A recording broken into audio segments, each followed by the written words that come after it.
Good morning, everybody. It is leap year, February 29th, Thursday. It is the final day of February.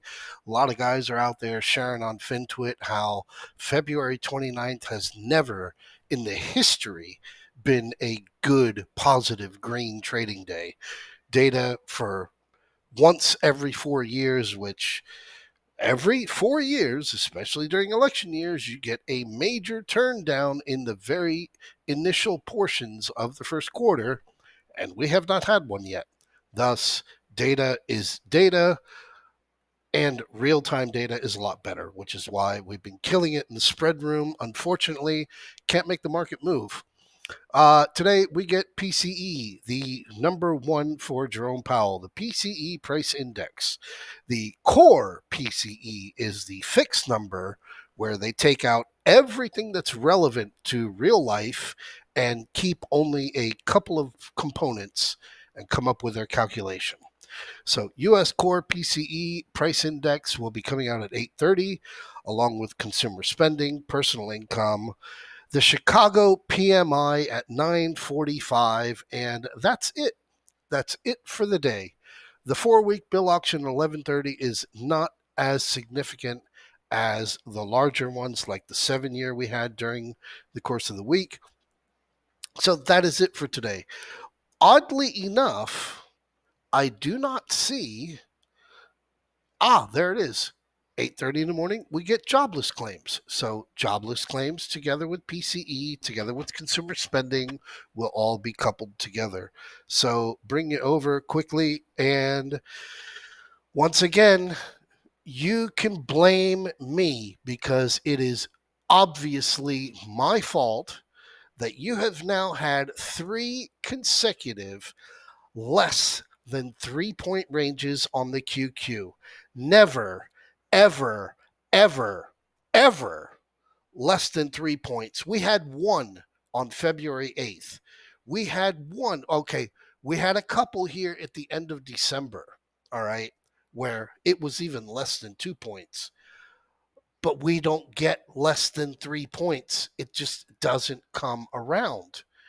And here we are with 3 consecutive less than 3-point range days, 2 of which have closed red, and we have gone absolutely nowhere. However, bring you over to the QQQ chart real quick, and we are embarking into the NVDA gap. The NVDA gap being 433.71, 425.61.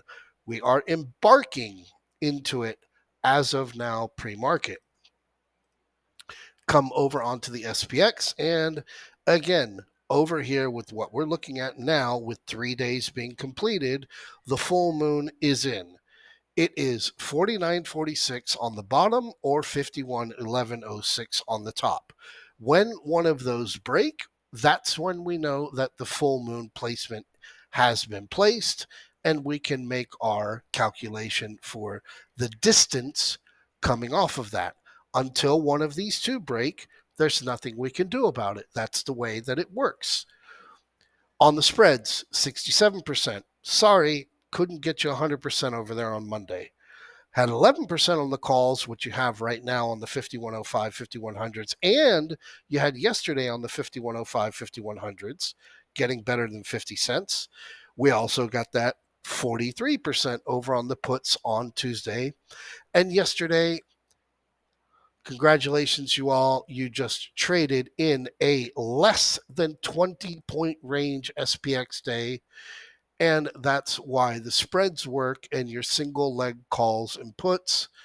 You can't make the market move when the market doesn't want to move. And this is why spreads are how adults make money, and single leg calls and puts, they work 200 out of the 252 days out of the year. These tiny little ranges, you got no choice. You're stuck like Chuck.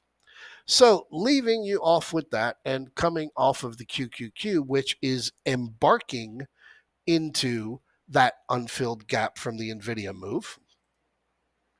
Bring it over to the IWM, looking at the week to date, and big move up there to 204. There was a fractional couple of pennies gap. I from December or February, I completely omitted. Wasn't on there. Since we hit that 203.69, pushing back over here on 201.90, and again, having one of the longest streaks of the year of having closed above the 2024 open of 199.40.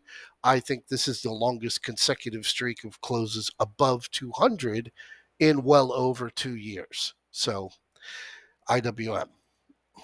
SPX, again, looking at it from a week to date from Monday's open with the weekly candle being 50.93. 50.93 is the weekly candle. We've been trolling this minus 1% level, and as you saw yesterday, 5%, or sorry, the 5-day moving average, not going to break that intraday. Same reason how we were able to gap down below it overnight and then use it as resistance. What we haven't tried yet is the 10-day moving average, which quite obviously, because it's a 10-day moving average, that 10-day moving average will be moving up off of the unfilled gap from the NVDA move at 50.39, 49.82, and it will be somewhere relatively near this 50.48, which, as you remember, going back prior to NVIDIA's recreation of AI with the biggest scam out there since awesome penny stocks pumped fucking NSRS 2013, 2012. 50.48.39 was your all-time highs. So 50.48.39 is your level here to be watching for, where the 10-day moving average will very likely be moving up very close to that. We'll see what happens with PCE and consumer spending prior to the open. On the IWM, nice recovery off of that 1339 and now hovering almost holding above 1410. A lot of legwork to be done and a big NVIDIA gap to be filled way up here at 1534. Something to keep your eyes on, but holding above 1410, there is a chance that we could see PCE agree, and we have the VIX moving higher together with the SPX moving lower. We'll find out when we get to it. Again, with QQQ embarking into that NVIDIA gap, it's all about PCE at 8:30. It's all about consumer spending. It's all about jobless claims.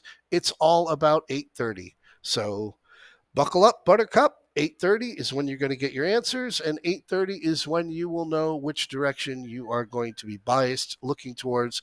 But as of right now, with the futures and the way that they are, with the NASDAQ down 67 points and the S&P down, 13, was down about 15 points. Taking out yesterday's lows, you're set up for either direction. So have a beautiful morning today. Look in the mirror and say, I love you, because if you don't love yourself, nobody else should either. Have a great morning. I'll see you guys in the chat room. I could care less what Bitcoin trades for, how it trades, why it trades, who trades it. If you're stupid enough to buy it, you'll pay the price for it one day. I've also told people that it can trade at $100,000 before it trades to zero. Who cares about Bitcoin? The world's economy is so big. We move, JP Morgan alone, these companies, $6 trillion. We move all this money, and Bitcoin in total is 50, all these currencies are $50 billion, maybe $1 billion trades a day. And the other thing I've always made of Bitcoin, governments, and this is not a technological statement, governments are going to crush it one day. Governments like to know where the money is, who has it, and what you're doing with it.